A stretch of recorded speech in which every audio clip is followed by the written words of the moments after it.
Ang programang ito ay hatid sa inyo ng ProFriends, creating communities, transforming lives. Kailan maituturing na tahanan nga ang isang bahay? Kailan masasabing masaya ang isang tahanan? Yan ang ilan sa mga katanungang ating ihahanap ng kasagutan sa programang Bahay Niyan! Bahay Niyan! At ngayon, narito ang mga regular na makakasama sa ating programang Bahay Niyan, Kuya Gus Leonardo at Ate Len Aguirre. Bahay Niyan! Magandang araw sa lahat ng ating tagapakinig. Welcome sa Bahay Niyan, ang programang tatalakay kung paano magkaroon ng magandang buhay ang bawat pamilya sa loob ng kanilang magandang bahay. Kasama pa rin natin sa tanghaling ito si Ate Len. Magandang araw, Kuya Gus, at syempre sa lahat ng ating listeners, sa mga magulang na laging nakasubaybay para makapagbigay tayo ng makabuluhang usapan na may kaugnayan po sa magandang buhay sa ating magandang bahay. Ilan linggo na tayo, Ate Len. Lagi natin tinatalakay ang tinatawag nating ideal community na sana ay nakapagbibigay linaw sa ating mga tagapakinig at sumusunod sa ating programa. Bukod sa pagkakaroon ng isang ideal house, ay yung buhay na gusto na sana, pati disenyo, ang laki at ang lokasyon na makakabuti sa mga pamilyang yung makakabilang ng isang komunidad na tinatawag din ng ideal, no? Yes, tipong walking distance lang yung school, may malapit na establishment kung saan pwedeng magtrabaho yung mga magulang. Nakakapagtipid ka ng time travel para gagamitin mo lang ito para sa bonding ng pamilya. At meron pang mall. Tama. Isang linggo, di ba yun ang tinalakay natin? Kasi tamang-tama naman. Simula na ng bakasyon ng mga bata, di ba? So, tamang-tama, maghahanap na ng mga dapat gawin yan. Maganda sa isang komunidad, meron ding mga lugar na pwedeng matatag natin magkakaroon ng bonding ang pamilya kasama yung mga anak nila habang bakasyon, no, ha? Yes. Yun yung open spaces na tinalakay natin last week. Usually, yung mga magkakamag-anak nagtitipon-tipon din kapag may okasyon. May mga lugar na ganyan. May, kagaya na pag-usapan natin, may mall, ang daming restaurant. Di mo na kailangan lumayo pa. Tama, Ate Len. Tama. Alam mo, marami tayong tinalakay ng nakakaraang linggo na patukoy sa mga pangangailangan ng tao, no? Pero meron isang aspeto na dapat siguro din nating tingnan na siguro bumubuo. Di ba? Kung pag ang pinag-uusapan kabuuan ng buhay, no? May isang aspeto na dapat siguro natin tingnan. Ito tamang-tama. Ano naman yun? Tamang-tama naman, di ba? Bukas Palm Sunday na. Yes. Sa ating mga Katoliko na nakikinig dyan, na ating ino-observe, di ba? Ang tinatawag natin Semana Santa. At bukas nga ang pasimula. Siguro magandang tingnan natin ngayon, bukod sa yun nga, pinag-usapan natin yung mga ibabang bagay tungkol sa ideal community. Paano kaya, no, ang isang ideal community makakapagdulot o makakakontribute sa aspeto ng spiritual na pamumuhay ng mga naninirahan doon, no? Yes. Paano nga ba yan ginagawa? At syempre, kilala tayong mga Pilipino, ano man ang yung paniniwala, ano man yung faith, meron talaga tayong malalim na paniniwala at pananampalataya sa Diyos. Palagay ko dapat magkonsulta tayo sa mga tinatawag natin mga para masagot yung mga katanungan mo, Kuya Gus. Siyempre, makakasama po natin dito sa loob ng studio si Mr. Alex Filamor. Member po siya ng Evangelion Foundation Incorporated. Magandang tanghali po. Magandang tanghali, Alex. Magandang tanghali rin po, Ate Len, tsaka Kuya Gus. Opo. At standby naman po sa kabilang linya ng telepono si Father Mark Reyes. Siya po ang chaplain ng De La Salle University, Dasmariñas, at head ng Ministry of Communications of the Diocese of Imus. Tama. Ministry of Communications. Magandang tanghali, Father Mark. Andiyan na po ba kayo sa linya? Opo. Magandang tanghali po. Father Mark. Okay. Sige, simulan na natin. Simulan na natin ang pagtatanong, Kuya Gus. Sige, go. Father Mark, baka pwedeng magbigay kayo ng konting pananalita. Ano ba talaga nangyayari, no? Parang paalala na rin sa ating mga kababayan at tagapakinig. Ano yung dapat maasahan na ginagawa itong pagpasok ng Semana Santa? Oo, tama ho. Bukas kasi simula na ng Holy Week. Actually, magandang pagkakataon ho yung Semana Santa. Dahil dito ho, ang mga tao, we're not only attending liturgical services, but rather we are actually entering into the very mystery of the passions of Jesus. Okay. So, actually, di ho ba ang command ni Jesus, gawin ninyo ito sa pag-alala sa akin. Tuwing dadalo ho tayo sa mga pagdiriwang ng Semana Santa, we do more than cognitive remembrance. Talagang muli nating isinasabuhay. Kumbaga, para tayong binabalik sa mismong nangyari some 2,000 years back.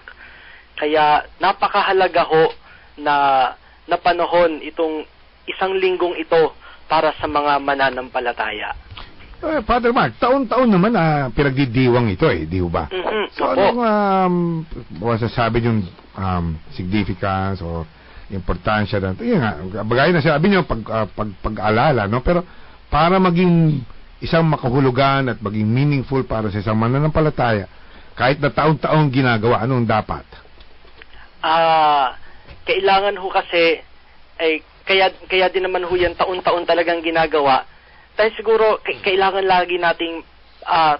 tayo laging paalalahanan na itong mga paghihirap ni Jesus, kasi yan din ho ay pinagdadaanan ng bawat isa sa atin. Yung kung paano ang bawat tao dumadaan sa paghihirap. Kasi ang mga krus naman natin sa buhay, hindi naman ho natin kailangang hanapin pa. Kusa ho yan dumadating sa atin.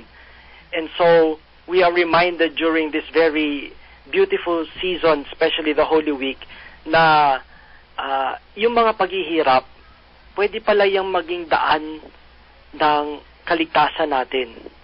Meron pala tayong mapupulot dyan. For the whole year, we are, abala tayo sa maraming bagay, pero ngayon pinapabalik tayo doon sa kung ano ho talaga ang kahulugan ng buhay ng tao, lalo na sa pagdiriwang ng Holy Week. Yung kahulugan po ng malaking sakripisyo. Father, si Len po pala ito. Magandang tanghali po sa inyo. Opo. Magandang tanghali po. Opo. Matanong ko lang po, Father, kung ano po ang role ng isang komunidad para mapanatili po yung mga ganyan, yung Christian values po natin. Father Mark, nabanggit kasi dito na kayo pala daw bukod sa pagiging chaplain ng De La Salle, kayo din daw ang head ng campus ministry o ang spiritual ministry po ng communications. And also sa konektado din daw po kayo sa St. Edward sa Lancaster, New City. Nagcha-chaplain din po ako sa St. Edward sa Lancaster. Yan yung mga pag-usapan natin. Sabi nga ni Ate Len, paano naman nakaka-contribute ang isang tinatawag nating ideal community para mapalaganap itong sinasabi niyong pag-observe ng mga dapat gawin sa Semana Santa? Napakalaki ho. Kasi the faith that we profess is not a personal faith. It's always the faith of the church. We share in the faith of the church. And the church is the community. Lumalapit tayo bilang isang sambayanan. At sa pagtitipon ho ng sambayanan, dyan nabubuo yung katawan ni Kristo na siyang ulo ng katawan na yan. Kaya hindi naman ho talaga po pwede na mag-isa lang ako na lalapit sa Diyos. Lagi ko hong kasama yung sambayanan. Kaya napakalaking tulong kung yung sambayanang kinabibilangan ko ay naghahatakan papunta kay Jesus. Kaya napakahalaga ho nung ideal community para makatulong din sa personal na paglapit at paglago sa pananampalataya. So anong meron po ba dyan sa masasabi niyong o sa kayo naroon nga sa Lancaster New City na pwedeng makatulong para magkahatakan ang sambayanan na sinasabi niyo? Maganda ho yung structure ng Lancaster New City kasi ho may they provided the people a center for worship. Meron doong simbahan sa may chapel ho doon of the Holy Families in the middle, in the heart of the community. Sa tingin ko ho, napakahalaga na may ganon. Bagamat totoo nga na pwede naman ako magdasal sa Diyos sa kwarto ko, pero saan magtitipon itong sambayanan? Saan magtitipon itong body of Christ para to offer a living worship as the community of God? Maganda ho na may lugar talaga, a very special place dedicated for that particular purpose. Maganda ho na may center of worship sa isang community. Oh, usually po kasi Father, pagka wala pong ganyan, walang sentro ng pananampalataya, nagde-detach yung mga tao sa nagkakanya-kanya ho. Oho. Each to his own. May ganong possibility ho tayo. Kaya napakahalaga na talagang merong sentro. At yan din ho yung paghuhugutan ng lakas ng sambayanan. Oho. Father, meron po bang mga activities na ginagawa yung simbahan sa loob ng isang community para mag-promote ng values? Actually, marami po. Kasi ang problema kung medyo nasanay tayo sa pananaw na simbahan na pare yung kumikilos. Pero ngayon, pagpasok ng Second Vatican Council, talagang kitang-kita na the majority of church is the lay people. Dapat ho, kung may kikilos talaga dyan, mga laiko. Dahil ang simbahan ay binubuo halos lahat ng laiko. Ilang porsyento lang naman ho kaming mga pare. Kaya it's napakahalaga ho yung mga formation na nanggagaling din from the bottom. Hindi lang ho nanggagaling sa taas. Kailangan po maraming aktibong mga ordinaryong mananampalataya. Because I think this is what the community is all about, the church, the community of God. Na hindi lang kung ano sabihin ng pare, susunod ho lahat. Marami hong mga pangyayari sa buhay ng pangkaraniwang tao na hindi naman ang nararanasan ng pare. Tama yun. Wala kayong asawa eh. Una na, di ba? Wala kayong anak. Hindi namin alam yung pag-aaway. Madami nga lumalapit sa akin, naghumihingi ng tulong sa kanilang buhay may asawa. Ba't kayo sa akin lumalapit? Wala naman ako alam dyan. So, it should be, the lay people should be in the forefront.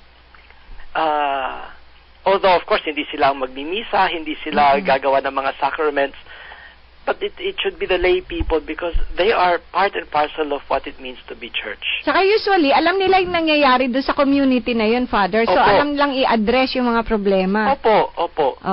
Oo. Ay yung halimbawa, yung pagpapatayo ng simbahan.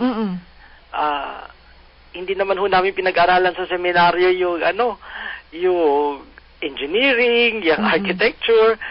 We have lay people who are experts in this. So it should be a collaboration of the pastor and the sheep. Father, magkwentuhan pa po tayo. Wag po kayo nga alis sa linya. Magko-commercial break lamang po tayo. Ang oras po natin, 12:45. Kayo'y nakikinig sa Bahay Niyan sa DWIZ. Hindi hayop, hindi bagay, hindi siya ordinaryo. Ang malalayo, nalalapit sa'yo. Ang kulang, kinukumpleto. Ang mahal sa bulsa, ginagawang abot kaya. At ang pangarap, ginagawang totoo. Ano ito? ProFriends! At ProFriends, we don't just build affordable houses. We create complete communities. ProFriends provides what you and your family need so you can spend more quality time enjoying life at home. Visit our developments in Cavite, Quezon City, Pampanga, and Iloilo. For more information, check our website at profriends.com or call 491-7700. ProFriends, creating communities, transforming lives. Kayo'y nakikinig sa Bahay Niyan sa DWIZ. Tama-tama Ate Len, diba? Nabanggit ni Father Mark na ang kahalagahan ng siguro pag-participate ng laiko, yung sinatawag natin, hindi nga maganda pa, ordinaryong tao. Pero yung mananampalataya, hindi pare, hindi madre. Tama-tama na dito ngayon sa ating kapiling ang si Alex Filamon, no, ng Evangelion Foundation. By the name of the foundation, Evangelion. Ibig sabihin konektado sa pag-evangelize siguro yan, no, ha? Ano bang ginagawa ng kumpanya ito ng ang Evangelion po kasi ang kanilang mission magpalaganap ng values formation, no, sa mga tao, sa kumpanya, sa mga neighborhood, sa eskwelahan, no? Sa maraming aspeto na pwedeng makatulong, gaya ng sinabi ni Father Mark, no? Hindi naman kaya talaga ng simbahan lahat ng mga kailangan gawin, tugunan ng spiritual na pangangailangan ng mga tao. So nandito kami ang laity, yung ordinaryong tao na pwedeng magtumulong para sa mga naninirahan, no, sa mga nangangailangan ng values formation. So yun po yung aming tugon, yung sinasabi ni Father Mark sa yung Second Vatican Council, no. So yan po ang aming pinaka-core, no, values. Paano niyo po ito ginagawa, sir? Meron po kaming mga tinatawag na programa, no, serye po ito yung pagtawag sa mga tao na para umattend ng mga tinatawag na symposium, yung mga iba't ibang mga talakayin na relevant ngayon sa buhay ng pamilya, buhay ng isang estudyante, buhay ng isang binata o dalaga, no? Yan yung mga programa na nakaakibat doon sa aming mga tinatawag na mga modules namin na pwede naming ibahagi sa kanila upang matutunan din naman nila yung tinatawag na tamang values, no, sa buhay nila, kasi alam din naman natin lahat na hindi lahat natututunan sa kumpanya, hindi lahat natututunan sa simbahan, hindi lahat natututunan sa eskwelahan. At sa bahay. At sa bahay din. Tama po. Nabanggit ka ni Alex, di ba, yung pagtutulungan. At sabi nga ni Father Mark, kailangan magtulungan ng simbano, ang kaparian at saka ang laiko. Ngayon, Alex, sa mga nabanggit mo, paano kaya yan papasok o magiging isang realidad sa isang komunidad na tinatawag natin sambayanan na ng mga tao, no? Sa isang community na tinatawag.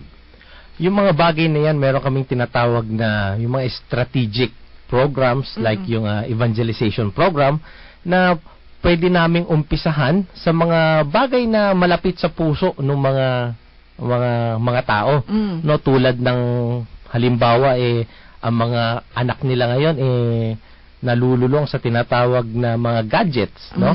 Meron kaming programa para diyan, para maibsan yung parang problema nila na lagi na lang yan yung diyan nakatutok ang mga bata. Meron din naman yung mga aspeto kunyari nung tamang pamamaraan ng paggastos. Ito yung tinatawag na yung financial stewardship, no? Meron din yung tinatawag namin mga programa sa mga mag-asawa, like yung komunikasyon sa kanila. Ano ba yung dapat nilang mapag-usapan, kasi kadalasan din po ang mag-asawa pagka nag-uusap parang laging nag-aaway, no, dahil merong hindi pagkakaunawaan. So marami pong bagay-bagay na pwede naming i-provide, no, doon sa mga tao na makakatulong upang mahubog yung kanilang values. At paano kung iba ang relihiyon ko? Ako po ba invited din sa mga symposium na ganyan? Opo, pwede po, kasi hindi naman po kami yung tinatawag na nakasarado lang sa isang klase ng relihiyon. Ito po ang values na ito ang tinatawag namin, yung universal values po, na kahit saan ka magpunta, sino makasalimuha mo, ito po yung tama, ito po yung values na naangkop sa pakikisalamuha sa mga tao. Maganda naman pala, Kuya Gas, no? Oo nga. Oo. Siguro matanong natin, Ate Len, saka kay Alex, saka kay Father Mark.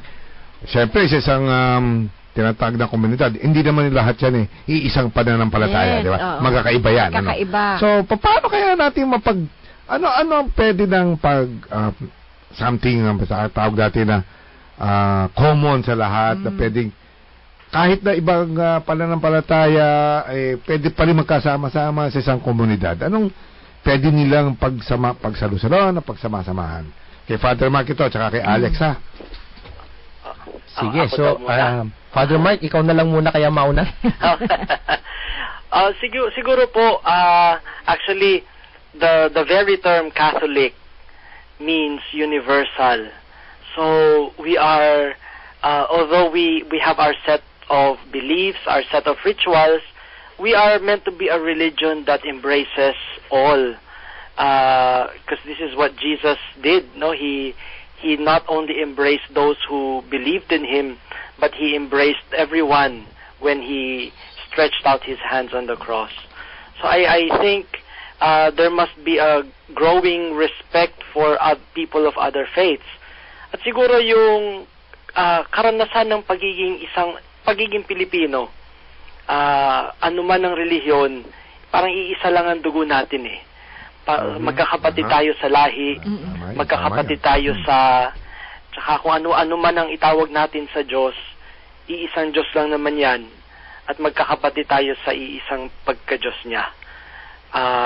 So I think this is and the Pope that we have now, no, talagang kitang-kita sa kanya na kailangan ng simbahan ngayon ay bukas sa lahat ng klase ng tao, kung ano man siya, kung ano man ang kanyang paniniwala.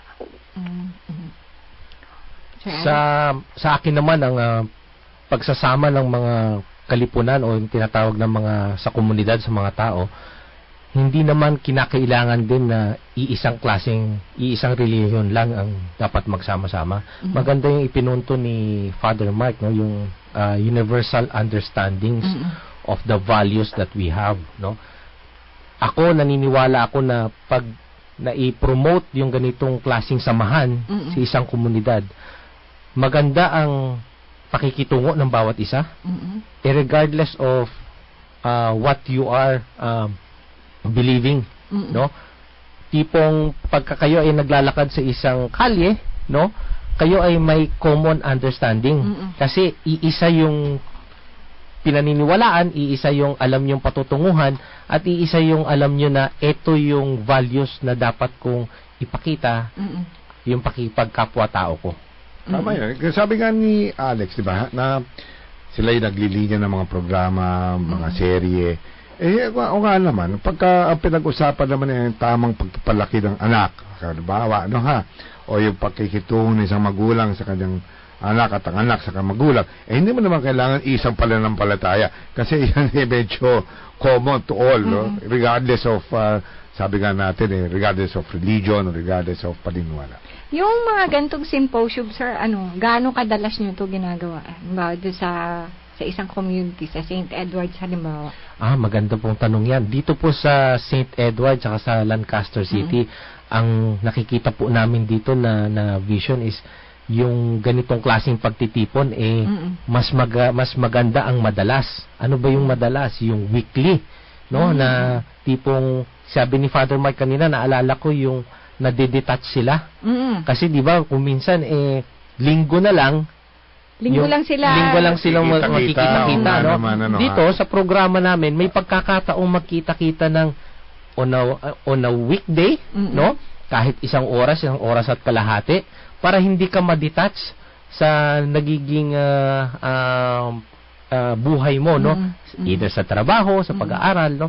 So, ang ideal po rito talaga yung tinatawag namin yung weekly, no, meetings, and then meron po rito yung mga monthly meetings, no? Meron din po yung quarterly. And then meron din naman yung pangkalahatan na magsasama-sama. Napakaganda ho kasing makita na kahit hindi kayo nakikitang buo na komunidad, pero alam nyo na kikita-kita kayo lingguhan, no, o kaya buwanan, pag nagtipon-tipon kayo na isahan, yung malaking pagtitipon, iisa lang yung inyong pinanggagalingan.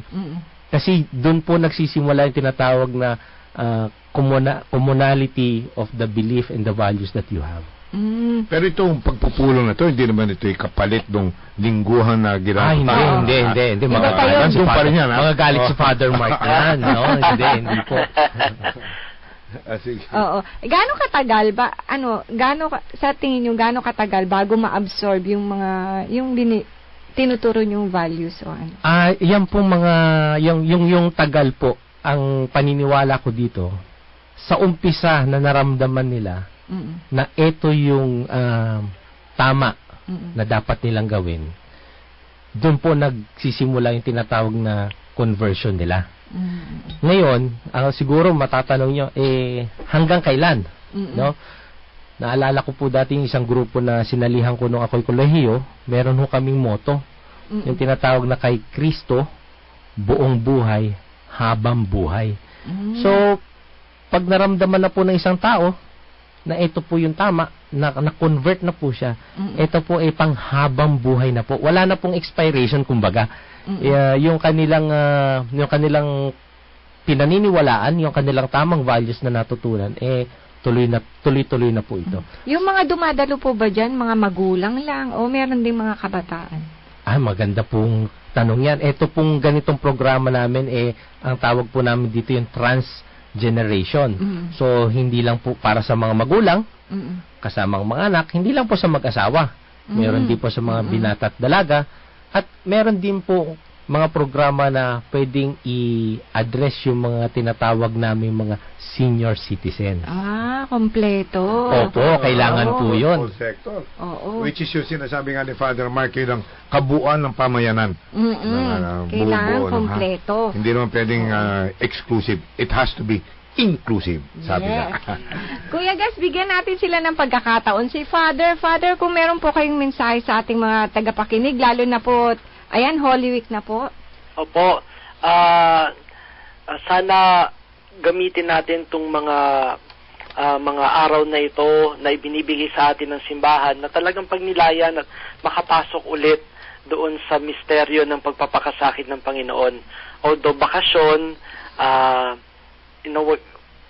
wag sana natin gamitin doon sa mga pagliliwaliw lang, or we'll find time to rest, but hopefully we rest in the Lord this coming week.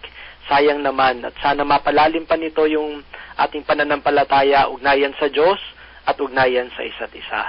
Okay. Father Mark, may nabanggit kayo kanina na dyan sa, kung saan kayo dyan sa meron tinatawag na Church of the Holy Family, yung kapila na tinutukoy nyo.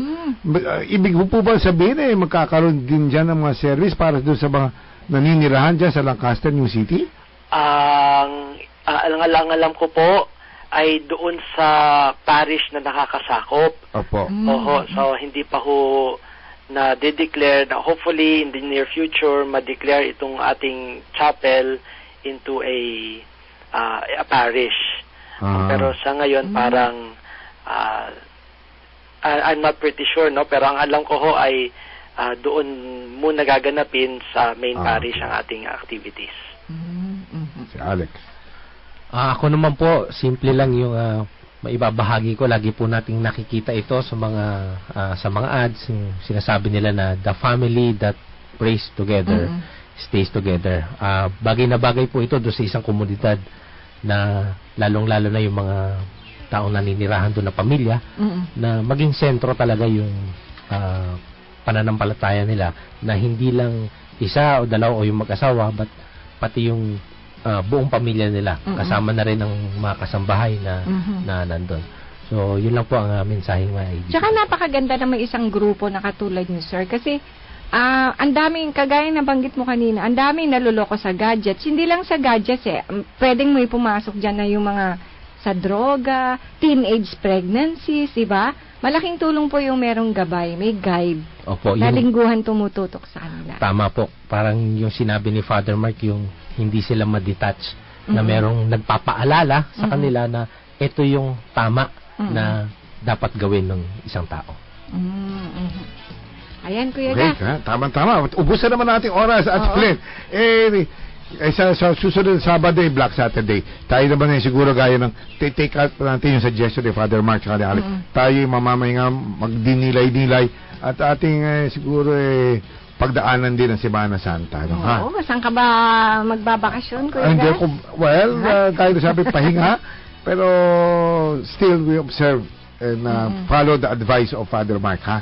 Okay. Thank you po kay Father Mark Reyes at syempre, thank you po Mr. Alex Villamor.